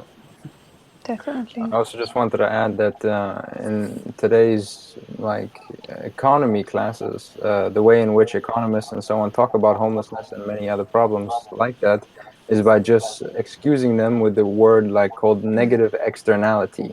So it's like whatever serves the market is good, and you know whatever makes money and reaches equilibrium, and then there are other things that you know we dismiss and just call them like, oh, whatever, these things just happen by the market.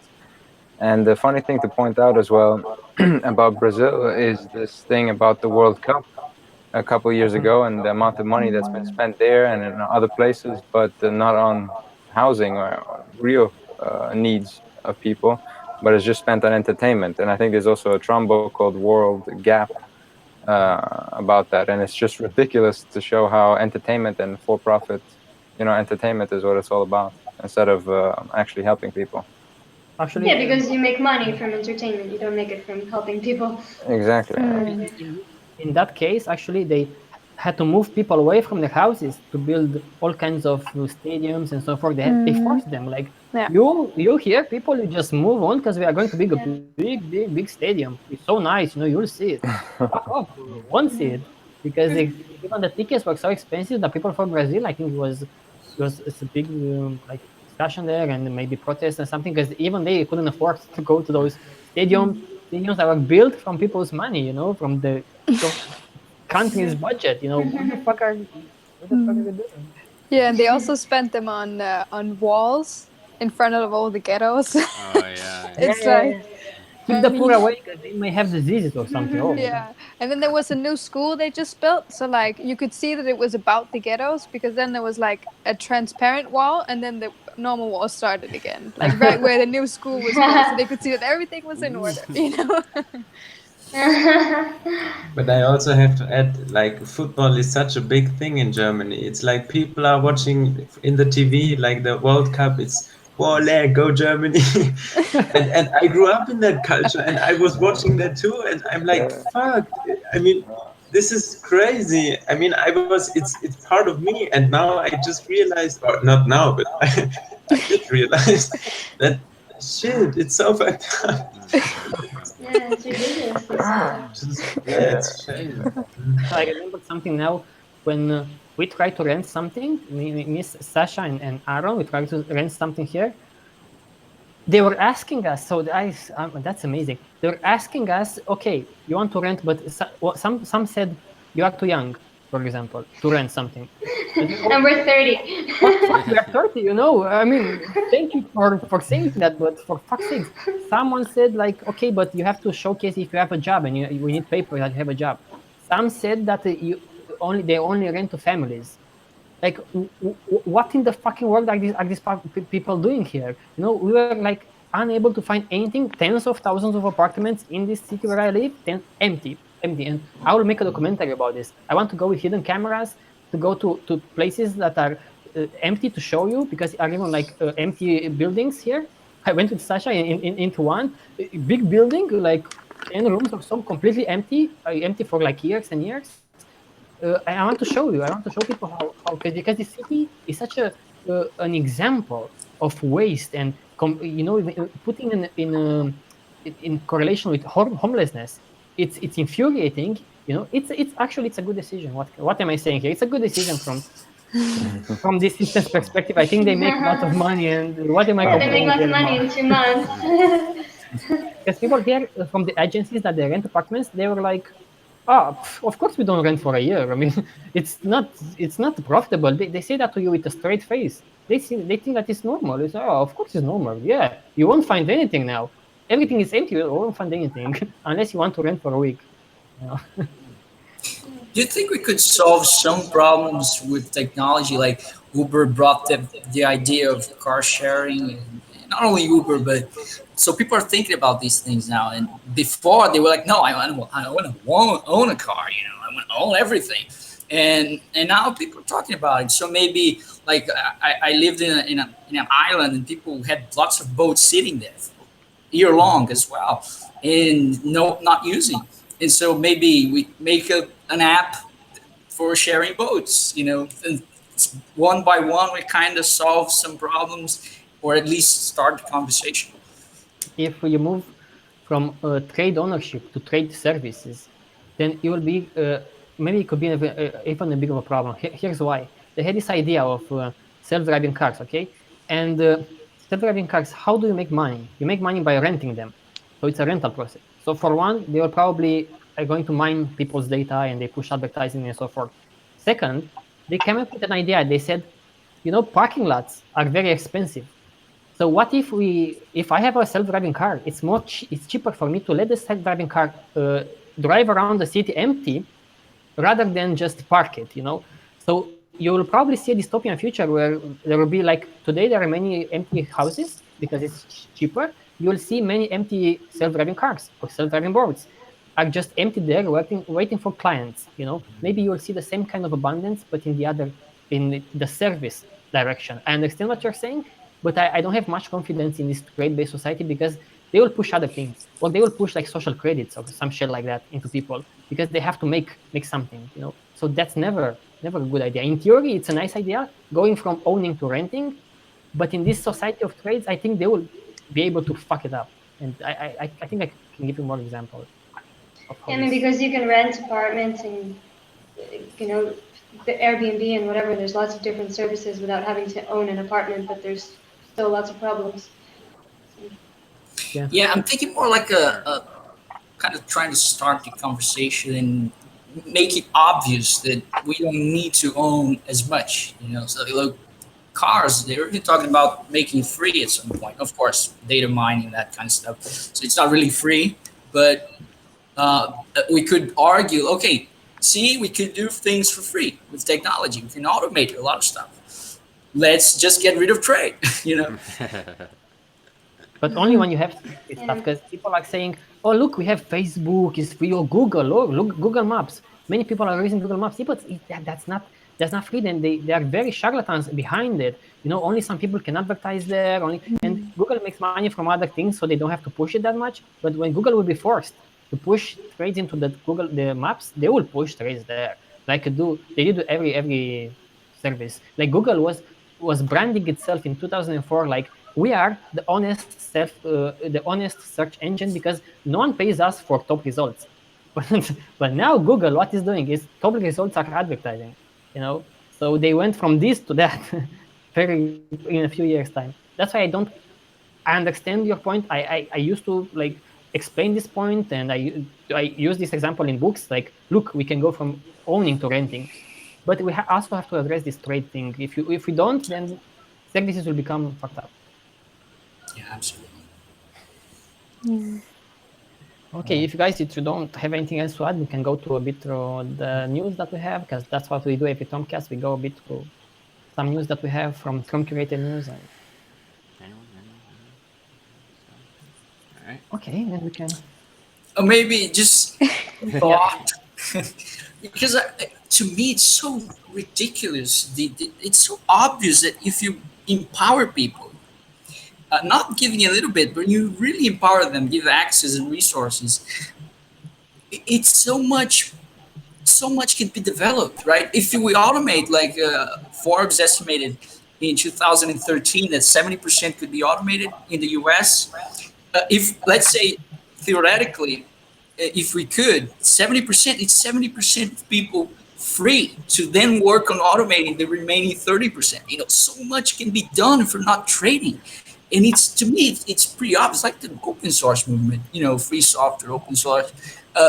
You free the code and people can start, you know, adding features and things like that. So, yeah, do you guys feel like that? You know, we're wasting so much potential. It could really rapidly, you know, change society if we could empower everyone.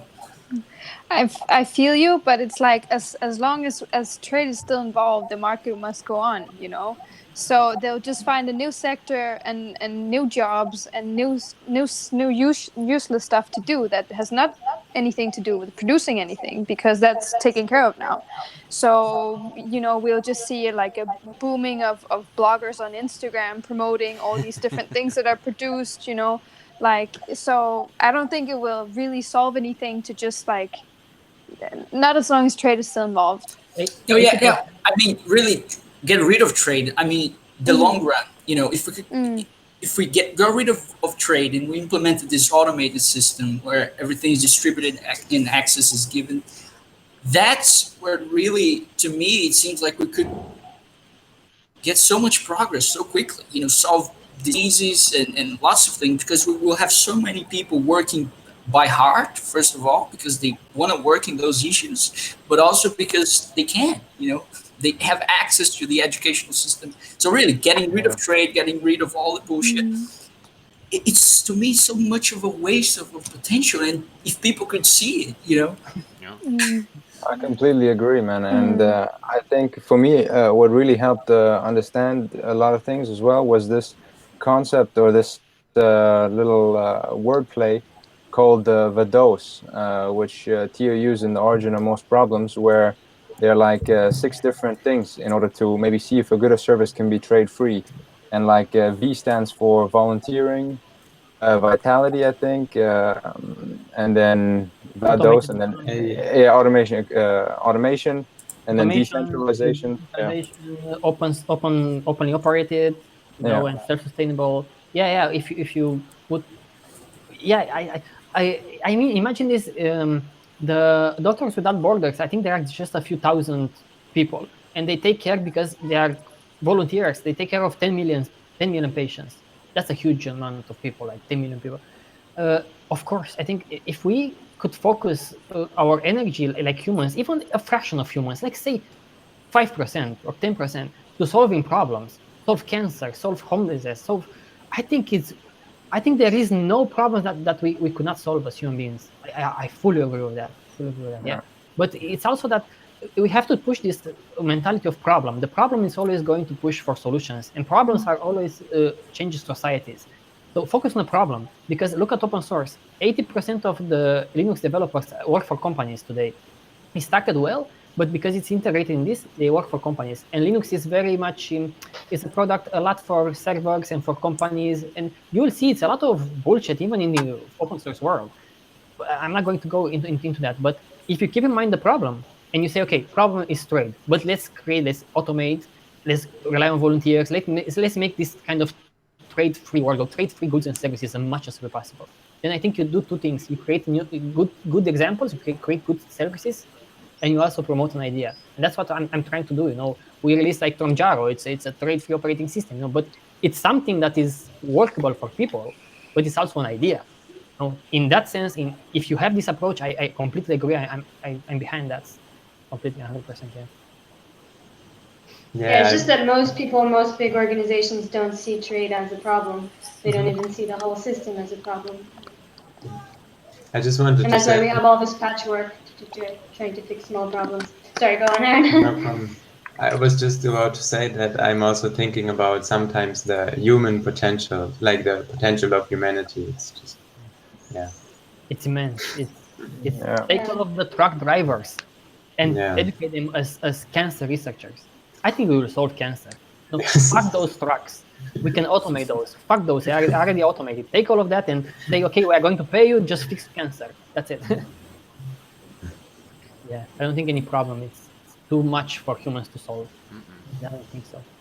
I don't think so. I sometimes, yeah, too. I'm imagining like how would be if most people could focus on what they wanted to, like problem solving.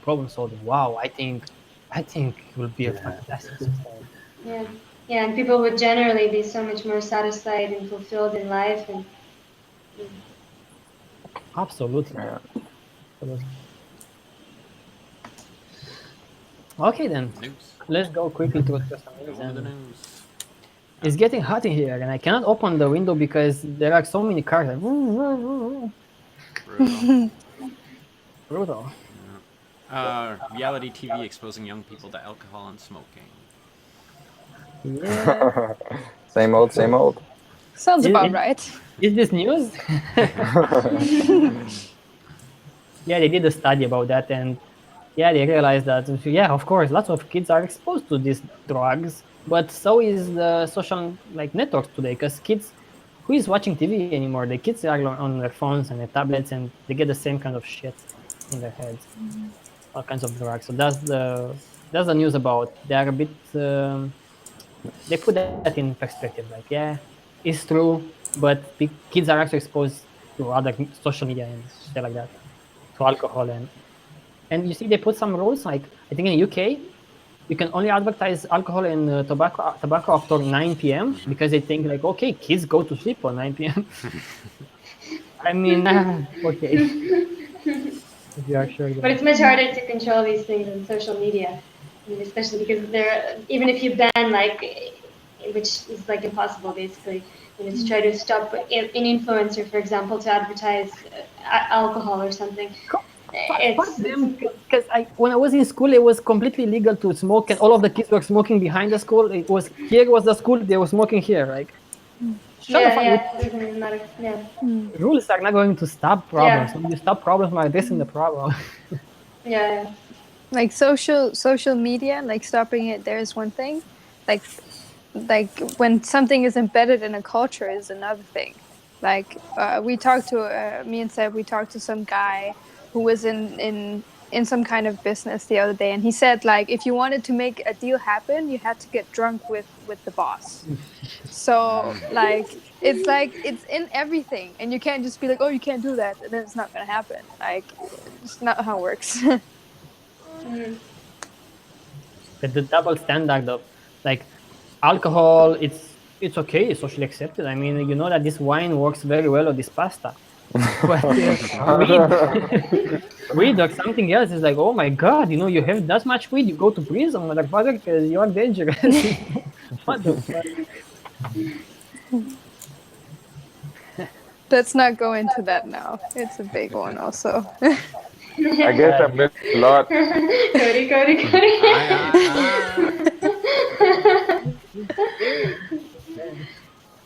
Okay, next one. Next one. The young blood infusions. The same old snake oil. Do you know what the young blood infusions are? Do you know, guys, what those are? No. Yeah. Yeah. It's blood plasma from young people or infants. It's supposed to revitalize you and make you feel better and younger and Is this legit? Oh yeah. This is just a bit of hocus pocus. Science in mice. Some science in mice, but this article showcases some companies take this research in mice, and now they are selling that to people, and they collect lots of young blood. I mean, if this is not very like showcasing of how our society is, and I don't know what, like young blood. Hey, we buy young blood. All of the young people come here because rich people, want to get young again. It's just so absurd. And they are doing this, and they are based on nothing, no clinical trial or anything, and they are just trying to scam people with this science. on the surface it's scam, but the dark reality of it is that there's probably child trafficking going on. I did hear about child trafficking taking us, it's peaking here in India again. It's really sad. It's that shit is happening. Yeah. If they can sell the blood, of course that's what's gonna happen.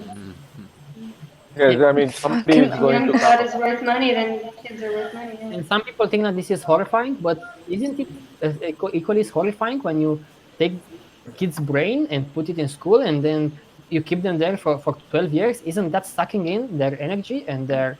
I mean, I think it's awful as well. It's awful. Or other things that you do with children. I think it's awful. Yeah. Do you think it's too extreme to say that North Korea is kind of not too far from what we have? Not the violence, but I don't see them as so much different apart from the violence. You know, in terms of how locked people are into that system. Yeah, Have you been to North Korea? No, that's a fair point. Yeah, I mean, I would reserve all judgment till we actually went there. Um, I don't know. I mean, But if some North Korean is listening to this right now, we want to see you outside because we really care about you. We know you're locked in, but it'd be nice to have you. We are also logged in, Yeah. so we can Yeah, know we what you also feel logged here. But on that note, Yuri, they North Korea I saw made a documentary type thing about like Western Oh, culture. that's And interesting. it was Yeah. pretty interesting actually to see because I think you're kind of right in many ways. You know that Yeah. like our culture or the Western culture is also pretty fucked up in comparison, you know, in many ways. And there are many other societies, you know, wherever it is, also in the Middle East or China or wherever the fuck that. Yeah, it's just a different type, but ultimately same game in a it way. only smells better in And Europe. very violent, by the way. Yeah, it's called 50 Shades of Fucked Up.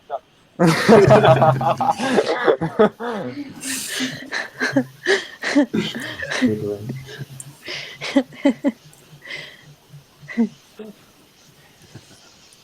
Sorry to deviate the conversation a little bit. No, all good. Good That's discussion. a good punchline at the end. Always interesting to talk about North Korea. No, I was actually gonna say that I think it's the same, but it's just more invisible in North Korea. But then I thought again, I was like, oh no, it's more invisible here. I mean, like it's more direct in North Korea. But I think that's really just a question of where, like, which system you're part of, like which part of it you're part of. Because I think it's easier to see the systemic like forces in play when you're not a part of it. You know, like I think if you ask a North Korean, they might not, you know, they might say I'm in favor of our leader and, you know, Yeah, I think absolutely. everything is They're very great, you know. independent. But Yeah. then when they make a documentary about the Western world, it's very criticizing of it. So I think it's also like you can't see it because you're in it, you know. Mm-hmm. You are the fish in the water. Yeah. Yeah. Okay, Cody. All right. From blood transfusions to religion and vaccine refusal are linked, and we have to talk about it.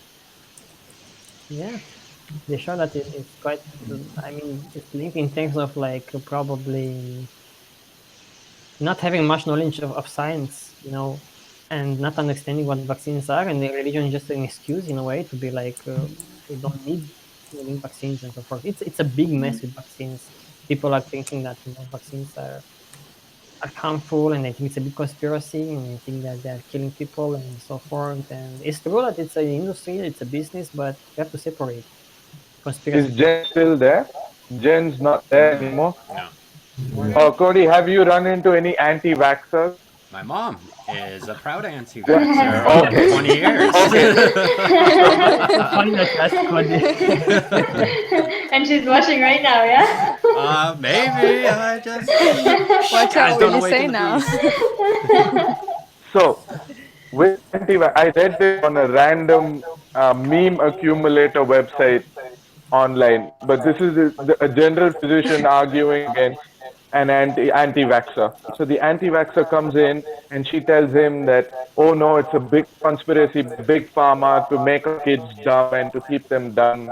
You know, it gives you autism. So the guy listens to her and then he says, but have you thought about this? What if this whole anti-vax thing is a conspiracy by the Russians to make the American population weaker? They stopped vaccinating their children. Yeah. And that worked. I You love know, it. she immediately vaccinated her children. Because what they're looking for is something to believe in, right? Yeah. Yeah. Yeah, Well, sometimes it can work, but sometimes it cannot work. Like So you cannot fight. I recommend to watch the documentary from Video on it, Behind the Curve. It's such an interesting documentary because you will see how those people with conspiracies, like thinking that the Earth is flat, they get attacked by other conspiracy people, and they're like, no, they are planted there by the CIA to tell you that the Earth is flat. And they get into conspiracies, but they kind of doesn't click in their heads. They're like, no, I think those are conspiracies, but what we talk about is not conspiracy, you know? So it depends. Yeah. But that's the thing. I mean, you're going to have to fight faith with counterfeit. And so far, by trying to fight it with science doesn't work. It's just you give them the science and then you watch them not take it. Yeah. And then you hit them with the counter conspiracy and then you make them see that. Yeah, no, the counter conspiracy, or they believe it, or like, I think it depends on like how invested they might be into said conspiracy. So I know for like my mom has like some personal experiences and things that were said to her by doctors that like very much is like solidifying her position, even though those doctors, to like, it's a possibility that a vaccine can kill you. So your doctor telling you that, could be alarming for a new mother, but like you take that as like the 1 in a million chance that it is. Where she didn't go that route. She looked into some other things and then started researching and set herself on this. I think that such conspiracies are still the fault of our trade-based society. One, because people don't trust, because they see like companies behind vaccines. Oh my God, and they have a right to kind of trust those because companies want profit. Second is like clickbait. The clickbait era that we live in. Everybody wants clickbait. They only care about clicks and so forth. And people don't have time to get informed. They are busy with work. They are like, they don't know how to verify this world. Is this true? Is this? Yeah, and they don't understand science and critical thinking. So they just want to believe whatever is easier for them, quickly.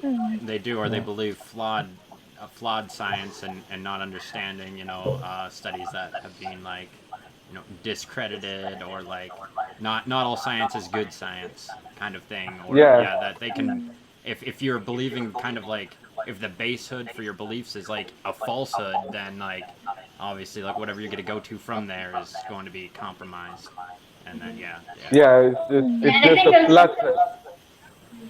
Yeah, I think those flat earthers, I think most of them, like, they just don't believe anything anymore except for what they see. And that's why they see, okay, I don't see the curvature of the earth in front of me, so I'm only going to believe what I see. And that's... It's good that they don't get, like, they are not blind, because they'll be like, fucked, I don't see anything. Then there is no earth. There is no earth, there is no people. No earth movement. No earth. Because it actually was a good point in that documentary Behind the Curve, because these people are investing like $10,000, $20,000 into a machine that will prove the Earth is rotating, and they invest money, and their expectations were like, we will prove that the Earth doesn't move, and they prove exactly the opposite, and they're like, okay, I think we have to try more stuff. Exactly. Yeah, no matter what, you can find like evidence that will back up your ideas one way or another. So they have no idea how to make tests, how to test things. I also go ahead. Yeah, go ahead. No, it's okay. I watched also a documentary about like flat earthers, and it was exactly that thing you're saying, that they were like, they had some scientists on there commenting, and the scientists were like, all right, so the way you go about science is like, you have like A, which is the theory, B, which is the result, and then you have like the scientific like process or whatever, like the experiment in between. Like people with conspiracy theories and flat earthers and stuff like that, they start with B and then they try to figure out whatever A they can kind of get over there, and that's not really how it works. It is called confirmation bias. It's a cognitive bias. Yeah. Okay. And if you're going to center your whole life around it, you would not be the first one, because there is something called religion. But But it's also tricky to like go around, because it's like basically we're all doing it to some extent, you know, Yeah. because we are interpreting the world that we're meeting, or everything we're like, all the experiences that we're meeting now on those we had, like on the basis of those we had before. So of course, if you have a very, very strong background of something very religious, a big part of how you interpret the world from now on will also be based upon that, you know. Well, probably there are hardly like laughable ideas out there, but there are good ideas out there, and I think flat Earth is not a good idea, because if you if you think about like religion, it's even bad or even worse than that. You know, those people with flat Earth, there maybe, you know, who knows, you know, could seem plausible, but I'm sure that people who are religious could laugh at flat earthers, and I know some people who are religious and they laugh at flat earthers, but then they believe all kinds of shit. So I'm like, oh, okay, I don't know. Pick and choose. Okay, so let's rush a bit, because it's going to kick us out in. Yeah, potentially. Let's do the quickly. And then they're just saying that you know, God's will, and then like some of the vaccines aren't halal because they use like pig stuff, and so yeah, that's just a fact. Yeah, let's discuss vaccine in another like completely different room. Yeah. We have 2 more news, I think. Yeah, many women unaware of the link between alcohol and breast cancer. This is interesting, because you see, Again with the women. They don't know that it's a link between alcohol and breast cancer. They don't know that it's a link. Most women that don't know that, and they think that other things are genetic. Genetic, it's only 1 in 5 women. It's the cancer is genetic, but when it comes to alcohol, it's I think 1 in less than that. 1 in like 7 or something. But it's so I didn't know that alcohol increases your chances. I didn't know. Breast Yeah, cancer. alcohol lobby keeps that suppressed, so it's understandable.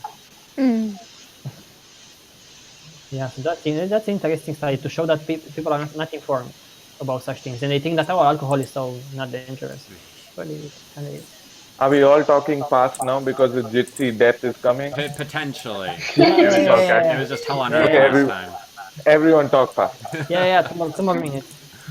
File sharing giant open upload has its domain suspended, and then it was finally reopened, but with no explanation. Yeah, but it's interesting. That's why we on VideoNet we rely on magnets, so we don't rely on a particular website to stream stuff. So I think people should stop like relying on such websites that provide all kinds of documentaries and shit like that, and try to be more like decentralized in file sharing. And that I wanted to make that point with VideoNet, and shouldn't rely on such things. They always get very popular, and they get down. And this website was huge. It became so huge that it was more popular than Hulu and Netflix in terms of visits. Yep. And then the last one is why deepfake videos are becoming more difficult to detect. Thanks, discriminators. So yeah, I got what's happening is basically an AI is generating a deepfake, and then it's feeding it to an AI that discriminates or rates the deepfake on how basically realistic it would be. And, to improve. Yeah. Oh, it's that Spider-Man pointing at Spider-Man meme. Yeah, yeah, it's exactly that. Oh. Yeah, it's interesting, but I still feel like Photoshop, the era of Photoshop was like the same, in a way, for that era was the same kind of dangerous for the society, because you can Photoshop people. Now you can edit videos much easily. It depends on the society anyways. The more fucked up the society, the more people will abuse such technologies. Yeah. Boom, boom, and we did everything. Yeah. 1 minute till Jitsi death. Yeah. Okay, and lots of people. Okay, bye. Yeah. Okay, bye. Wow. Okay, so that was great because many people today. So next week, same hour, same day, same subject. No, I mean... Wait a second. Okay, bye-bye, thank you all for participating, guys. Yeah. Bye. All right. See you, everyone. Okay. See ya.